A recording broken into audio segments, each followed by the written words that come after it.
Welcome one, welcome all. We've got a great show for you today after a fantastic weekend of games. The San Francisco Shock dropped both their games to the Los Angeles Valiant and Los Angeles Gladiators, but in a twist of fate, both of those teams lost to the Seoul Dynasty. And we're here to check out some of the best teams and players from this weekend because there were quite a few surprises. I'm Jayne, this is Avast, and welcome to Contested.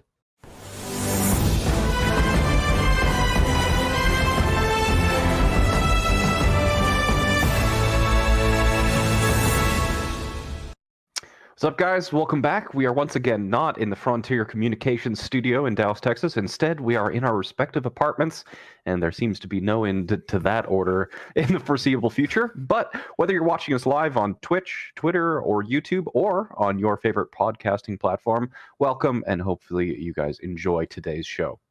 Yeah, it's been a spicy weekend with a continuing, perhaps, forecast of not so spicy quarantine as we continue to be here. But the good news is the show can go on, and like you mentioned, is on all those platforms for you to watch or listen whichever way you want. But we have had some very interesting results this weekend in the Overwatch League, Jayne. I think you and I kind of put our foot in our mouth, as with the vast majority of the pundits and commentators around the league, as the Shock, who are still expected to be the number one team, kind of tripped, stumbled, and fell, and lost both of their matches. First to the Los Angeles Gladiators, which we thought was going to be a good match, a close one, but then in a surprise turn, a much more unexpected defeat came against the Los Angeles Valiant. I think that it's more than just a stumble. That's a face plant onto the pavement. Yeah, the Shock coming out the gates, and everyone's like, "Oh man, their stocks have never been higher." I mean, we're both guilty of this. I was like, "Oh yeah, buy high on the Shocks," and they've plummeted. They have fallen very swiftly on the Overwatch League index, and it's kind of probably a rougher start than everyone would expect. But it has been said by the members on that team that they started very similarly last season when they had an extremely dominant season. So it may be just the growing pains that could be, stereotypical of a coaching staff that we've seen from the Shock before. I don't know how you talk about growing pains when you're talking about a championship roster, especially a team that's doing some very interesting maneuvering. Maybe this is just a growing pains into the actual hero pools thing, but we saw a lot of very interesting, I guess you call them tactics from the San Francisco Shock. From the hesitance to kind of play into the meta, what most of the other teams were playing. The team that has won on the Orisa and the Sigma composition just last year in the finals seems kind of hesitant to play that, as well, with a lot of character swapping. We saw things like Sinatra and Reinhardt, which is, again, not something that we have never seen before if you're looking at the World Cup, but a lot of swaps that just kind of don't initially make sense on the surface. So this is going to be another kind of thing where there's a lot of people, a lot of the Shock fans have a lot of faith in Krusty as their coach, but right now there's kind of some scratching of the heads like, okay, we've got faith in you, but don't really know what you're trying to accomplish, and right now we're not seeing results. Well, yeah, they definitely did not accomplish that, and it wasn't just the hero swaps either that we saw that were interesting. It was the roster in general. We saw a Houston-esque, early Houston-esque in the season roster swapping of, oh, we're playing Rascal on support. Oh, no, we're playing Moth on support. Oh, no, we're playing Architect on support. Oh, Sinatra on tank. Of course, no Choi. Why not? Like, just a constant rotation of players. And it's not uncommon to see rotations of players happen, like for certain maps, or especially on the DPS line in particular, I think, because it's been a much more established thought process now for a lot of teams of like, you keep that core of your support line and tank line very consistent, but you use a more flexible DPS line. And it's like something that we've seen through a lot of teams do, even the Shock last year.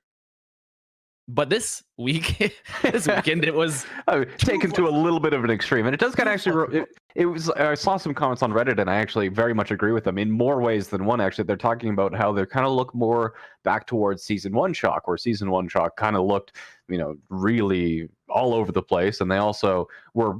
They said, we don't have to say all over the place. We can say disgustingly bad. Disgustingly bad, and the way that they saved face is that they were preparing for Season 2, which that's narrative actually paid off for them since they got the championship victory.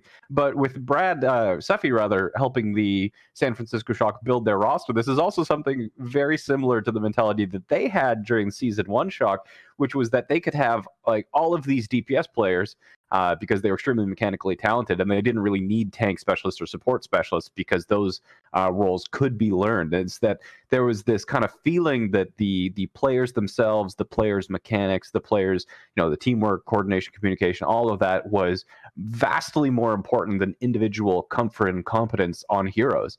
So I kind of see that similarity between like we said, not just swapping the heroes but also swapping the players and the roles around, and so far, at least traditionally, we've seen that doesn't have a very high success rate in the Overwatch League. Really a mastery and a comfort on a hero so that you don't have to use that brain power on how to play your hero, and you can use it on all of the other things that you need to be thinking about and working on during an Overwatch League match. Just having people comfortable on those heroes after hundreds of hours of ranked and scrim time, it really pays off. It really does. It does. I mean, Jayne, let's be real. I mean, I know how to, build a PC, so I can build a car. Should I not be able to? I have it roughly. Those mechanical skills will transfer over. They're basically both just Lego blocks. Different scales, right? Though I will say that I think the shock mentality for season 1 was different than it was for the past 2 years, because it was Brad was at the time, who, Brad being Sephi, who's the current head coach for Atlanta, was like, he's had this philosophy, and you saw it with Atlanta Academy before they disbanded. Like, we're going to get like the Brad. I pitched him the idea, which he never bought in for, by the way, of the Brad Rajani school of incredibly gifted children. I love that, and like just developing these kids from a young age, like they do for all sorts of sports. And that was almost his concept in a way with Shock season 1. We're like, yeah, super.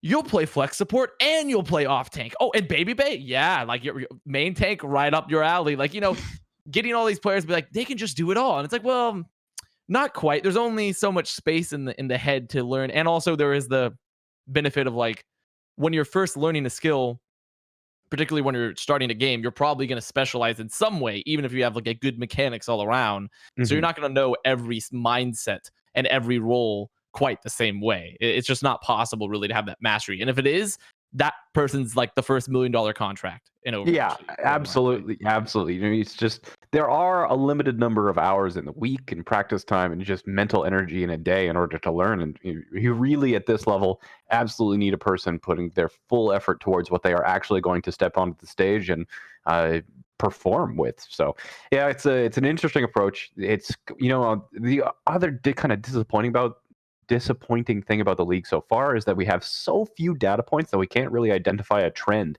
Is this something that they were just trying for this week? It was the main flaw based off of the hero pools and not the actual player and the hero swapping. So we won't really know much more until we see more games in future weeks. But so far, definitely kind of a surprise to see the Shock do so poorly, and a sign that we're going to have to watch very closely what they do in the coming weeks. Because I even based on the player reaction, I don't think they were expecting this loss either. No, certainly not. I mean, the talk around town per se was that, like, they just sort of, as bringing up Super again, they sort of spaghetti. They dropped their spaghetti all over the floor. Yeah. Came match time, because it is also, we've talked about it previously, Jayne. It is a very different environment in this quarantine situation for teams, where you're just playing in your apartment. You're not in your practice facility. You're not surrounded by your team. You're not on stage, and you have that structure. Like, the entire system is different. So it's, they could have been preparing. From all accounts, we saw like a lot of double main tank early on with them. The Ryan Hammond, the Ryan Wrecking Ball, and it looked disastrously bad versus the May, where Smurf or whoever would just plunge on in and then insta boom dead, 600 HP, more than that really with the shields gone. And I was told that they were having a lot of there was success with scrims in that versus the same comps that they were losing to. They had success with. And then also I've heard that on top of the other spaghetti, they boiled a whole nother pot of pasta. And apparently for map 1, they submitted 2 wrong players for the first map. 2 wrong players. Yes. So that's like, not only have we gotten the spaghetti, we have also gotten like the gnocchi. We have gotten like every other type of pasta to add to then consequently put onto the floor. So it is just disaster all around for the Shock in this week. And it's tough to say, is this just life for Shock fans now, or is this just something that's going to happen once and be done? there's a lot of straws that you can grasp at to try and justify it. The one question that I have beyond kind of the ecosystem and the environment of playing online and playing in their apartments is that this sort of kind of performance is going to be, I suppose, less dramatic than what happened with Team USA 2019. But you have to think that this does have a little bit of similarity to how the Team USA kind of how many players were on the Team USA squad that kind of flamed out against the UK during that match, where they had the same thing, very, very confident scrims, and then just kind of went into that and just spilled their spaghetti everywhere and completely flamed out. It's not something that we've seen for a while, but it is something that has happened to these Shock players previously. And it's definitely a narrative to be watched as the season goes on. Of like, is this difference in mental preparation and environment, could it be changing for a lot of teams? Will certain teams perform better online versus others? And I think also going into our next topic on that, you brought up the data points. We don't have a lot of data points. Well, some data points we finally did get is the Seoul Dynasty. We finally saw the Seoul Dynasty play and a couple other teams as well. And they looked incredible. They looked really, really good this weekend. And I had brought it up on my own stream, and I think I brought it up as well, contested last week, was that I think this was a meta, this particular hero pool that was very well suited to them, with the Gesture Orisa and with Marvel, affectionately known as Marv1, as I call him, being a very flexible tank as well, despite being a main tank player. Mm-hmm. And I think that this week proved how good they are. Just they look fantastic in this meta. They seem to conquer Shock. They conquered Gladiators as well. They looked really, really good. Yeah, they looked fantastic. One of the players that stuck out the most to me, and we'll talk more about the players in a segment coming up on this Thursday, but Fitz looked, absolutely just clean. The entire team, like you said, they seem to fit right into this hero pool meta without much effort. A team like the Los Angeles Gladiators, very well prepared, did a lot of different hero swaps, compositional changes based off specific maps, but Seoul Dynasty more or less kind of just ran with the composition that they liked and ran it basically everywhere, ran it comfortably and confidently, and cleaned house against both the Los Angeles Gladiators and the Los Angeles Valiant. So, the Los Angeles Valiant, maybe, it's kind of a weird one. How do you really know how good the Los Angeles Valiant are? It's kind of basing how far you think the San Francisco Shock fell from grace. The team that was rumored to be dead last in the league, like number 20 in preseason rankings, now beating Shock, but losing to the Seoul Dynasty. But no, the Seoul Dynasty looked super clean. And I always like watching teams that just look calm and in control. And during both series against the Gladiators and Valiant, they looked exactly that. Yeah, they are. And I think that this swap overall is they showed last year, they had the strength of like a new rebuilt team, because they disappointed in the 2018 season, and they sort of built a new core leading into 2019, and they had great things going on for them. And they've rebuilt again, picking up a lot of the stars from the London Spitfire here in this season, and they've added so much flexibility. Even with removing Flood from your roster, who could say that they're removing Flood from your roster, you've still added an insane amount of flexibility, right? Yeah, that's a pretty crazy statement. That is an incredible statement to say, and they're looking really good moving forward. Now, once again, we'll have to see how they move forward into the next weeks with new hero pools. But for this hero pool week and the games we just saw, they look like the team to beat. They look like easily a top 3 team currently, but it's more of, do they remain at that spot? Because we still need a lot more information to be seen about them.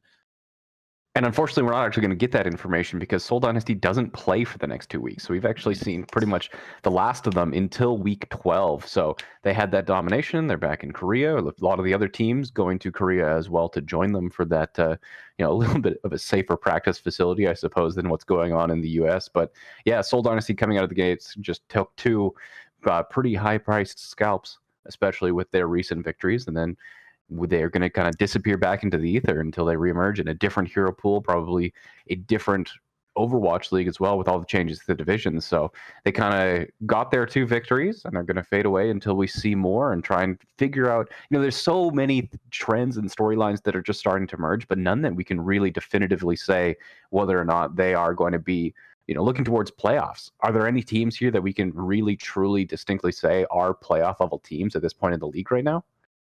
It's really tough to see the teams, but I think honorable mentions on top of the Seoul Dynasty from this last weekend is Rain. Yes, we hadn't seen Rain play in a bit, though they did get to play a little bit earlier in the season. But we had a revamped DPS lineup in the season, one that we thought was like the scariest, at least I thought was potentially the scariest in the league, with Edison and Sharp and Erster. And then Baby was there too. Everyone's like, Baby probably had everyone kind of thought about Baby as an afterthought. Yeah, and then he came out and he was playing Erster's hero. He was playing Hanzo, and he looked fantastic. He looked really, really good. And he also looked good earlier in the season as well. But it is impressive how he's been able to sort of hold his own, in fact, look better than ever before when he's just increasing, when the star power has only increased on that roster. And Rain as a whole have continued to look fantastic. What do you think is the main reason why the Atlanta Reign continue to play Baby over their other members, their other like really truly superstar level DPS players, which everyone assumed would be starters over Baby? What's his secret sauce? The reason he keeps landing that starter position over any other players? I mean, legitimately, from the outside looking in, if you were like, say, if you have no insider information or anything like that, which I really don't in this case, is that it does. I would say there really isn't a reason when you look at the past histories. But considering that he has now proven this season twice over, because he had a good performance when he came in earlier this season and had a great performance this past weekend, it could be very well likely that they just truly believe he's better than those players. And he also offers the ability comparatively to, like, let's say, Erster. Erster has been a very flex DPS oriented player, while for this past week, Baby was able to play Hanzo, and if you needed to, he could have played McCree, and he could play heroes like McCree. Or Widow, or things like that. So I think that Baby does offer that unique opportunity when Hanzo is meta, at least, that are not banned, that he can play Hanzo and play Hitscan, which maybe Erster can't feel. Now I think potentially like Sharp and Edison could do something similar, right? But more than likely, it feels like Baby probably is just performing extremely well on those role swaps and on those heroes, and could be, I think, a unifying presence for the team too. I think he's divisive occasionally, like in the ranked environment. I mean, that's not exactly a unique personality type for you to have on the Atlanta Reign. You have Dogman, you have Gator, you have those individuals who he can be a divisive personality sometimes, but he could be very much like a Sinatra type, where sometimes divisive publicly, but a very unifying figure in the locker room. Sinatra's always an interesting forward. Yeah, there are definitely a few players who ham it up in public, but behind closed doors are great teammates, and would not be surprised me if that would be kind of the case that we see with the Atlanta Reign. But counter argument to your statement, there's a lot of people, it's not just you, who are saying that Atlanta Reign looking really good as a team, again, potentially playoff contenders. But counterpoint, the last three teams that they have won against are the Florida Mayhem, which just happened this last weekend, the Boston Uprising, and the Toronto Defiant. So have they really actually been tested? That's the question that I have. Well, I mean, that is something to be said, is that they haven't necessarily they haven't played any of the teams that we expected to be fantastic, right? Or have now shown that they can be fantastic, like the Dynasty, Glads, Titans, even Shock, even if them losing too. So we haven't seen that yet. So there could be the syndrome of like, which we've seen before, of like, this team's really good, but they haven't actually played anyone good yet. So that's very possible. But when you've seen the star power on the roster and you see how they're performing when they're winning, because they have played Paris and they lost to Paris pretty badly. Yes, 3-1 to Paris. Yeah, it wasn't a great loss for the Reign. But considering that, I think a hallmark for a good team generally is that they don't lose to teams below them at all. Like they can generally either stomp or it's not that close, right? Because a great team is one that should never go close with teams that should be theoretically, and based off the performances and their rosters, performing a lot worse than them. And Reign have not shown that at all. Reign have always consistently been beating teams that should be worse than them. And they have that roster that we theorize can be very, very good. And was good at the end of last season. And has only made upgrades on paper. So I don't think it's unfair to give hype to the Reign.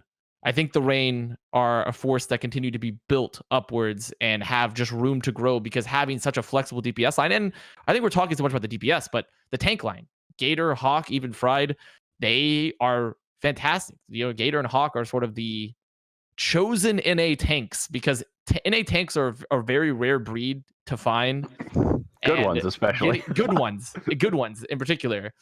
And seeing their performance and their coordination has been, and also Pokepo's still there as well. We can't forget Pokepo. He's still, when he's played, he's looked okay. He's looked fine, right? And I think that they have a fantastic tank line with a fantastic DPS, and then a support line that is pretty stacked with Masa and Dogman, and especially when Dogman's playing at his peak, but Dogman's sort of the question mark, right?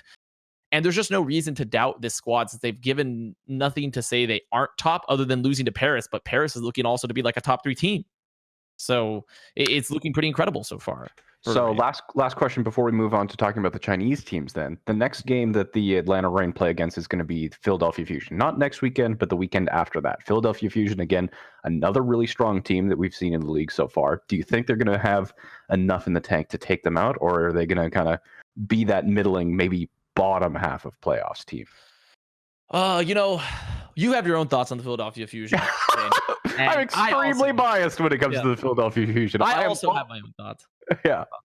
I think that like it's tough to like, because realistically they have a huge fan base, and the larger your fan base, the more obnoxious it can get more often than not. And like they still had like, Fusion fans decrying how incredible they were last year when they really weren't incredible. And they had this miracle run into playoffs, the grand finals season 1.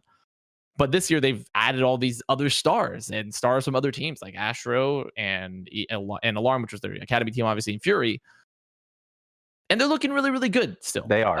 I couldn't remember which teams that Philadelphia had played against, so I looked it up here. And it's actually almost a mirror image of what we're looking at with the Atlanta Reign, is that the 3 teams that they've beaten, again, Florida Mayhem, Boston Uprising, Toronto Defiant. And then their most recent loss was, again, the Paris Eternal. So they actually have almost the same record against the same teams. So Atlanta Reign, Philadelphia Fusion, maybe a little bit of a rivalry there, equally matched somewhere around. I think they're the gatekeepers for like top 5 potentially. Yeah, I definitely think that's a very good way of putting it. It feels right to me. Could have kind of called them the playoff gatekeepers almost.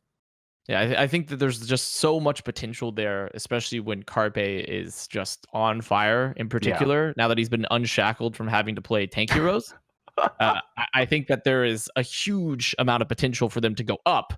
It's more of, and who knows, when I say Chipsa, I mean, Christopher keeps on baiting everyone, being like, Chipsa's playing, guys, Chipsa's playing, everyone get ready. Everyone's like, I don't know, but when it happens, buy the merch, he'll play, we promise. It's going to be magnificent. Win or lose, there are going to be memes for days. It's going to be a fantastic time either way. So, but I think that they're sitting, I think it's an accurate assessment that you have made, Jayne, is they are sitting at very similar positions. And they're sitting at those, like, they're sort of those gatekeepers, and they're really good, but we don't know how good just yet. So that's really kind of like bad teams get out, but you think you're a good team? Come and test your mettle. And they both also have the peak to be even higher than that. I think that's really the important thing. And speaking of teams that are peaking in a way, though not cool, though it's like a mixed peak, is the Gladiators. The Gladiators is sort of that third team where they came out swinging and beat Shock. And they did lose the Dynasty. We already talked about how good Dynasty's looking, though. But Dynasty's looking really good, right? Yeah, that's not too large of a stain on their record. And I think that there's always that weird story about Gladiators, right? Where like they've been playoff caliber every season, but they've never been like championship, like grand final caliber. Yeah, that's what we were talking about last week, is that we always felt that the Los Angeles Gladiators had like that really good foundation, that they were kind of like a mid-tier playoff team consistently, but they really didn't seem to ever drop below that. And we saw flashes of brilliance, but nothing signaling that they could like really be consistent contenders for a top 3 team in the league. And I think we're seeing that again. They're still looking really good. You've got that Finnish support line, which has always been fantastic and remains fantastic. The OG Space tank lineup, especially with Space showing a lot more flexibility in this weekend's game, that's super promising. And then you have Birdring. I mean, did you see Birdring's performance against the Shock? The man was that's old school Birdring. He looked good against Shock, and then he put up a sad boy Twitter post after the Dynasty and was like, "I'm so bad," I mean that's always Birdring, right? Like, so it was Birdring and Prophet who won in Spitfire, and I think that Prophet was kind of like one of those high resources players that you really needed to kind of just really support him so that he could pop off, and I think that caused Birdring to play a little bit safer. It's a pretty common storyline when you do kind of talk about the old London Spitfire role, but when you see kind of Birdring, he does look like he's kind of, freed a little bit in this environment where he does have the support to just pop off. They seem to be, especially the support line, they seem to be really, really happy to just make sure that Birdring has that support that he needs in order to pop off.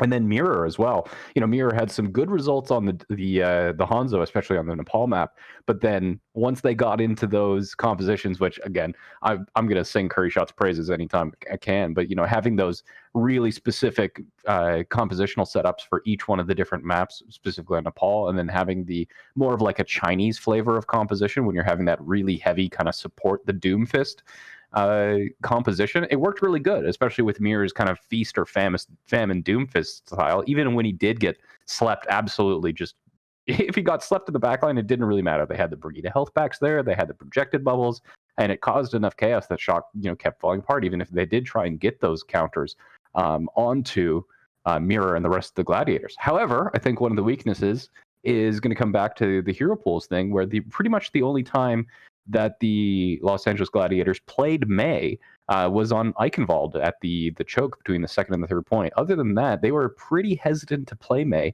and that was something that, especially in the match against Seoul Dynasty, really mattered, because Seoul Dynasty, they were perfectly happy to just roll that Mei, and in the double shield met up with the Sigma and the Orisa,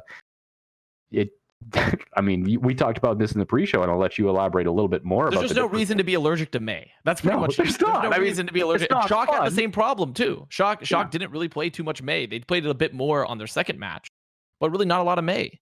And it was weird to see teams just refuse to play Mei at points. And it's not that I think Mei is currently like the end-all be-all hero. I don't think Mei is like a necessary 100% you must be running all the time, but it is very clear that within that hero pool that we saw last weekend, Mei was exceptionally good still. And she's just such an all-around fantastic hero in her kit that it seems kind of weird not to be playing her, especially if you're not having success with your strategies as is. And it just has to be a wrong read on the meta. Or for the Gladiators, you brought up how Curry Shot might have put out these very specific compositional strats, and they worked great at dismantling Shock. When it comes into the Seoul Dynasty, who are playing this double shield setup, they're a lot harder to just insta-gib somebody with a Doom, and you're getting the peel properly for your backline with a Mei and also a BAP even, or things like that, because Seoul played a lot of the BAP Ana. You probably need to pivot. Yeah, your strat and Seoul, with their kind of more simplistic approach to the meta, with like, we're just going to play this, we're going to play it everywhere, and we know how to use it. It's kind of like, no matter what the situation was, they knew how to react to it. They had one composition that gave them that little bit of higher competency or comfort on it. Comfort in playing compositions is not something that really gets talked about, but it goes back to what we were talking about with the San Francisco Shock. Having players on heroes that they don't normally play. There is that kind of extra level of stress or just attention that you need to put on making sure that you're playing your hero correctly or making sure you're playing the composition correctly.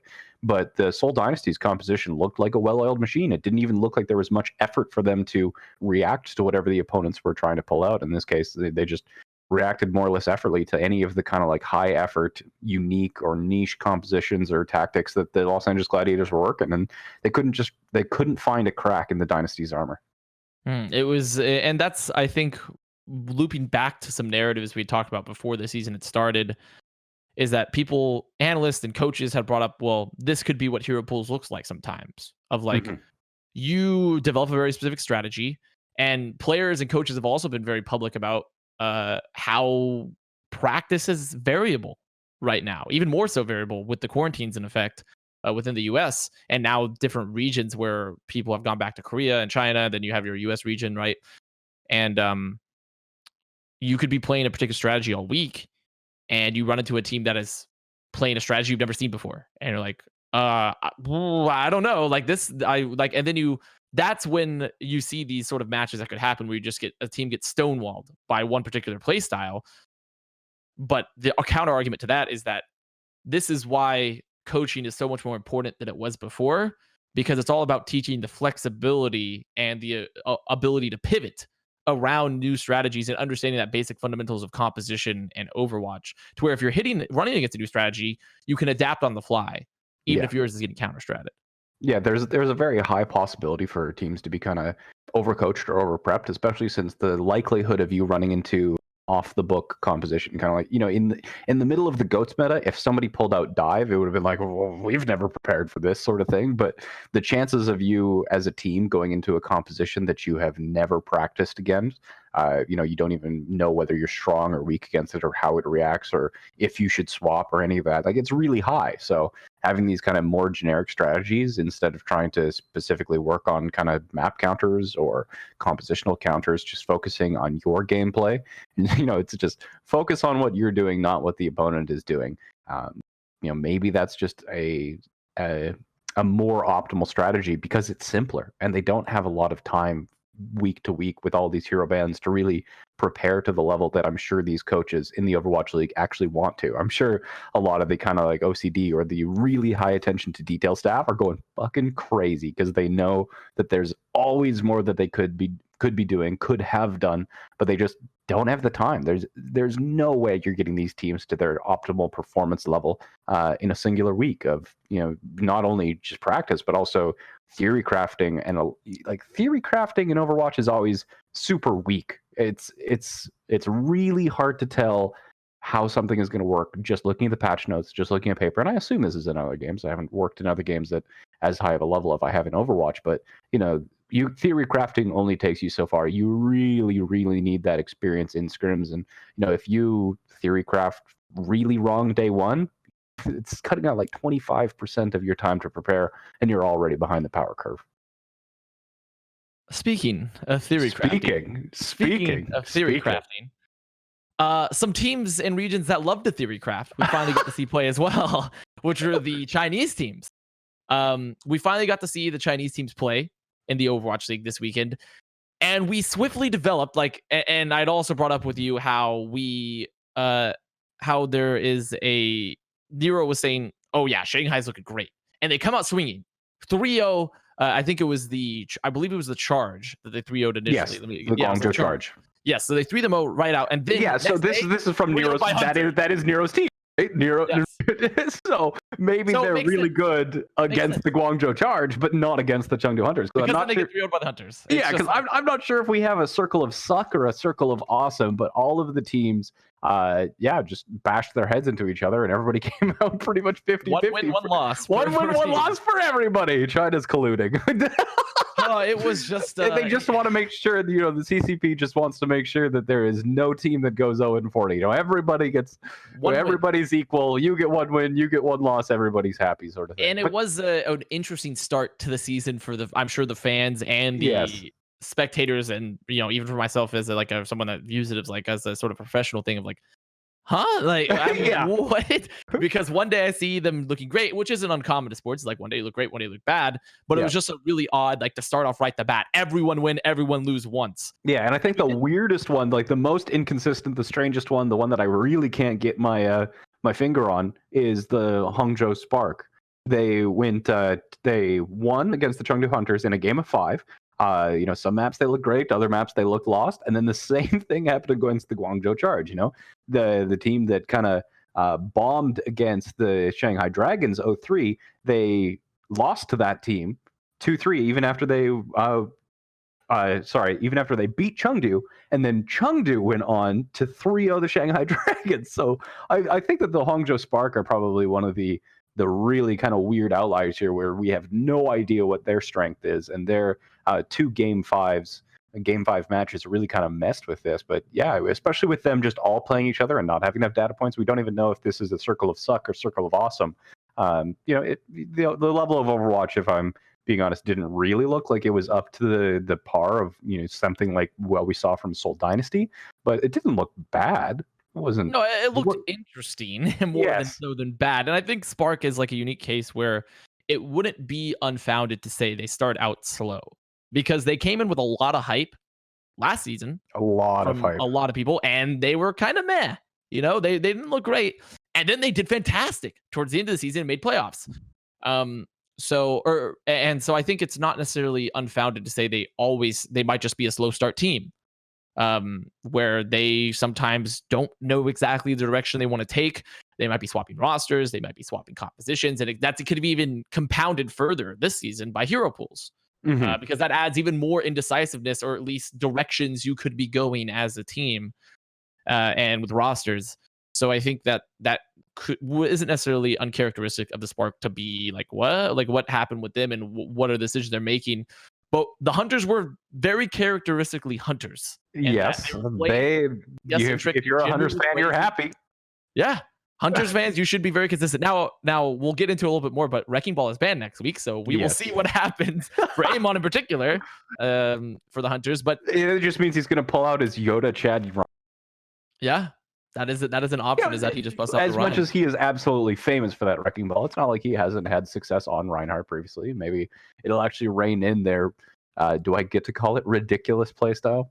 My favorite part, I think my favorite moment of the entire weekend was that Jinmu Blade into a blizzard, getting the double kill, and then walking into traffic. Yeah, DCing and walking into traffic. DCs and just walks into traffic. That was glorious. That was like, mwah, perfect Chengdu. Perfect online play stuff going on. So I think for right now, the sort of the pin we can put into the Chinese division of Overwatch League is that we'll see, essentially. Like, we'll see what's going to happen. We've been saying that with the Seoul Dynasty. We've been saying that with the San Francisco Shock. But, like, all of this chaos with the COVID-19 pandemic, it's really made this season, we're going into mostly online games as far as we know for the rest of the year. But we are still at the point, even, what week is this? Is this week 8 now? 9 going into next week, I believe. Yeah. Last week was 8. The weekend that just finished was 8. So we still don't have enough information to know kind of which teams are good, which teams are still which teams are buying their tickets to the toilet bowl. I mean, Yeah, I predicted the toilet bowl was going to happen this weekend with Defiant Boston, and it was not a toilet bowl at all. It was Boston being flushed immediately. Like, it was not a toilet bowl at all. It was just disastrous. So I think that I'll admit I didn't even have the motivation to watch that game. There's a lot of. I thought it was going to be fun. Like a Boston Houston situation. I had a nice little promo, but it turned out that it was just bad. It was just bad, and it was not fun. Let's never talk about this again. We never speak of this moment. It was disastrous. But I think that we have one sort of final point that we can take away from all this is that there have been some early players like narratives established, which is Jinmu and Yveltal as that Fair Mercy combo looking incredible still. Jinmu obviously on the Genji. We were seeing players like Baby Bay, and also we neglected to mention like how good Edison still looked and Sharp still looked as other DPS players with the Rain, McGravy and KSP for the Valiant, the entire Seoul Dynasty roster from tank line to support line, just having highlight moments. I think that this is, and of course we can't forget the Glad's backline of Shaz and Big Goose, who are arguably one of the most consistent backlines, even with their loss. So I think that it's just been a week already of building fantastic narratives, and we'll probably see more. And next week, we get to add one more narrative to the pile, and that's because the Los Angeles Gladiators and the Los Angeles Valiant, the two teams that beat the Shock, both of them play the Dallas Fuel. So finally, we get to see more Fuel. It's a tough. People always kind of knew that it was going to be a tough division, but next week we get to see whether the Fuel there changes to their roster, and there is those Rascals rumors as well, which we still don't know whether or not that has actually happened yet. But we get to find out basically whether the Fuel suck or whether the changes that they've made and the work that they've been doing this season is going to pay off. Because if they actually do show some signs of life against the Los Angeles Gladiators, hopefully not life. Hopefully not life. We don't need that on top of COVID. Potentially, they've been molding enough. Yeah, but it's got to be it's a moment of reckoning for Fuel fans to kind of figure out how this season's actually going to go. It would just be their luck too if they played the Shock when they were good and don't get to play the Shock when they're actually falling off. But hey, we'll see. I'm interested to find out. I think it could be, and we're gonna get into that weird like rock and a hard play situation where like if they do well but lose, and everyone's like Fuel suck. But then if we do into like where they just get stopped, it's like Fuel suck, and then if they win, it's like fluke. Like it's gonna be a weird situation.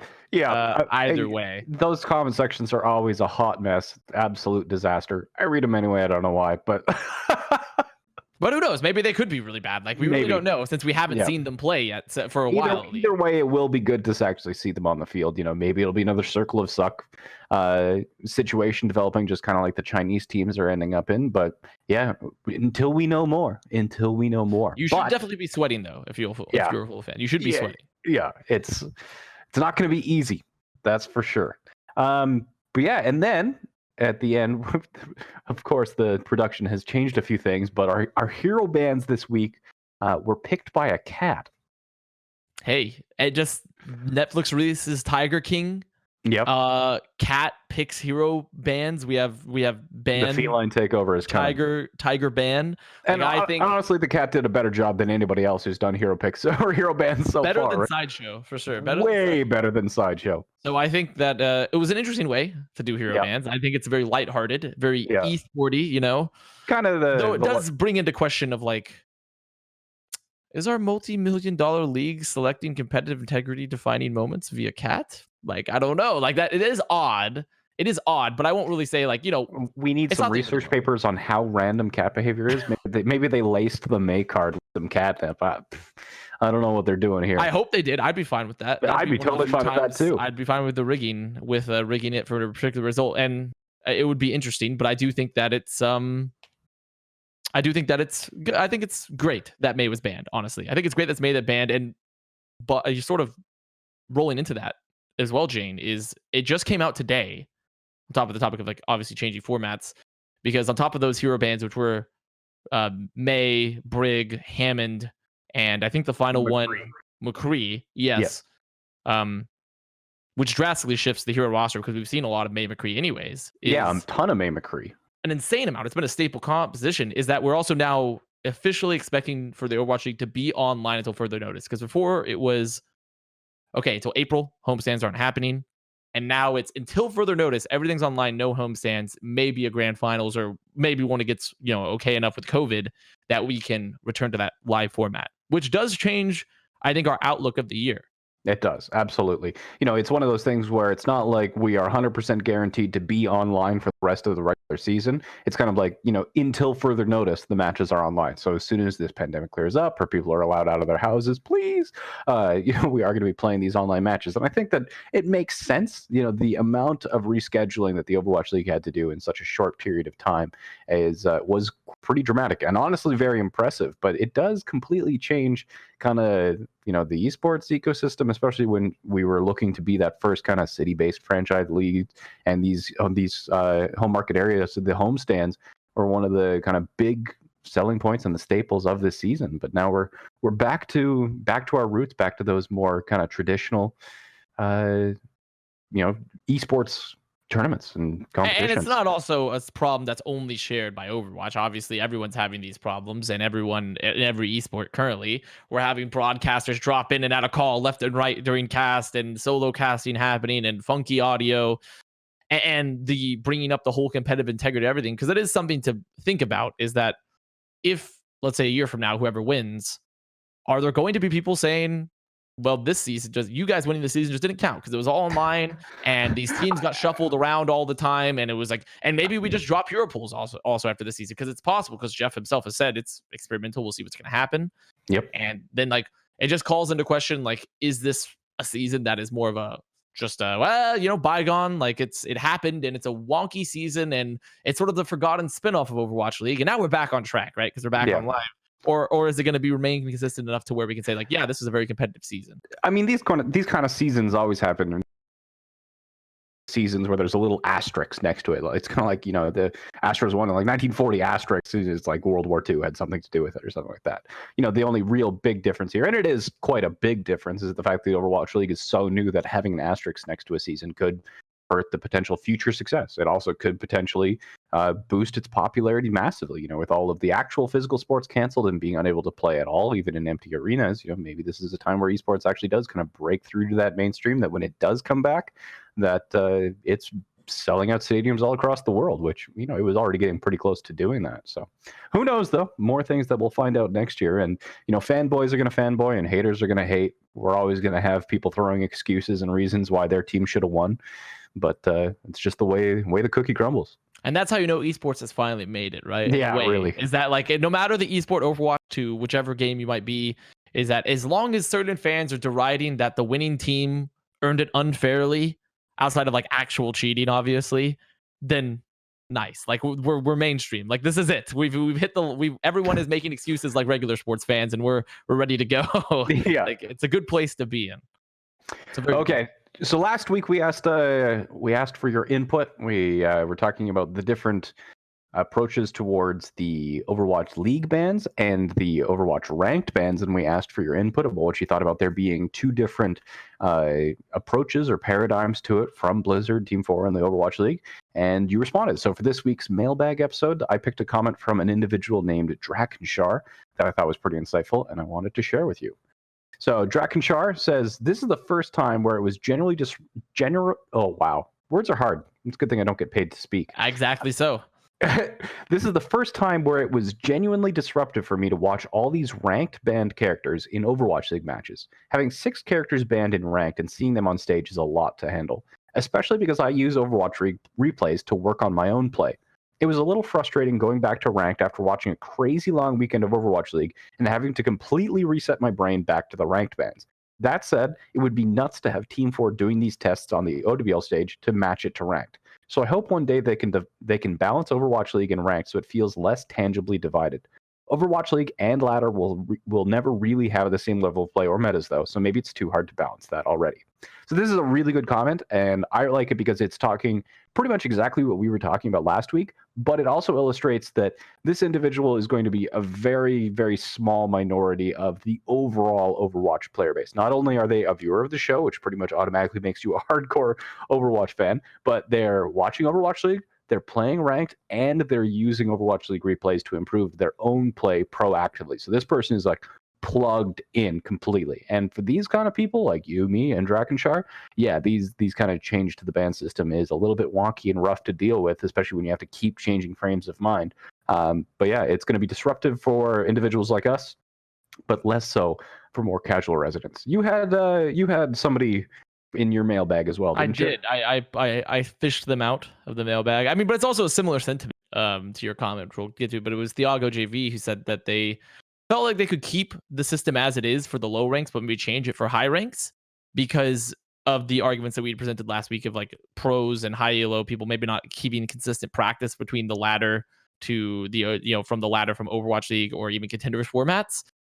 Because one tank banned in Overwatch League or in Grandmasters could be enough to shake things up for them there in that elo. But for gold, they kind of have to do crazy things for the expectations or the experience to be vastly different anyways. Yeah. Because they, for example, they say they don't get to play Winston. It got banned last week, obviously, Winston. And they generally don't get to play Winston anyways at the low levels. And on top of that, everyone still calls for the Winston because they call for other tanks other than the Winston because they want just so they can stand behind the shield. Yes, just so they can have barriers and sit on cart, right? And maybe banning Winston, or versus not banning Winston in the gold ranks, like they say banning Rhine or something, and leaving Winston in would have allowed the possibility for him to play more Winston and show that the game doesn't have to be played with barriers. It doesn't have to be played that style, that gold, that in that particular elo, that would be gold or silver or plat or whatever, that it has to be that way. And it adds that flexibility for people that don't really conform to the meta as much to experience the game in a different way. And anyways, as their final statement, I'm having so much fun with hero pools. And for me, it's more about the mindset than anything else. I've played against Lucio Mercy a lot of times in the low heals week, even though BAP and Brig were available. And I was like, okay, we're all playing low heals. So, I'm going to pick Zen or something like that to conform to that meta. So I think that it's just a statement that pretty much that was very similar to yours, that the ranks that are very much below GM and even Masters are so vastly different than everything else within the competitive Overwatch ecosystem that the hero bans might not need to conform between the two. I really like that. I always appreciate people who have really good insights into kind of the low. And yeah, seeing that he's hoping for a change that allows people to think more broadly or change their more mindset about what needs to happen in order to get victory. I really like that. I like that comment. But I think we've hit just about all of our topics, have we not? We have them all. We need to have a C2A for next week. What are the question that we're sending out into the ether for this week? I think it's an important question to talk about. How do you feel, viewers, about, and obviously we'll read this next week, or is it for next week or is it for Thursday? I think it's for Thursday, actually. So not next week. Because we are seeing more games on Fridays, we're moving our Friday show to Thursday instead. So we will be returning on Thursday at 5 p.m. Central as per usual. And on that show, we'll read your questions or read your answers. That's probably our format that we will be doing from now on, for at least for the foreseeable future, because with Friday games happening for Overwatch League, we're going to be going Tuesday and Thursdays versus Tuesdays and Fridays. So for the Thursday show, tell us about what you think about the league being fully online. Yeah. Do you think it really impacts you as a viewer and the experience that you see in terms of like the actual product and the play? Do you think it's about the same? Should you just be happy that it's existing at all? Should we think there's some problems that could be fixed with it? Like, where are your thoughts on that in terms of what is a league going to look like fully online?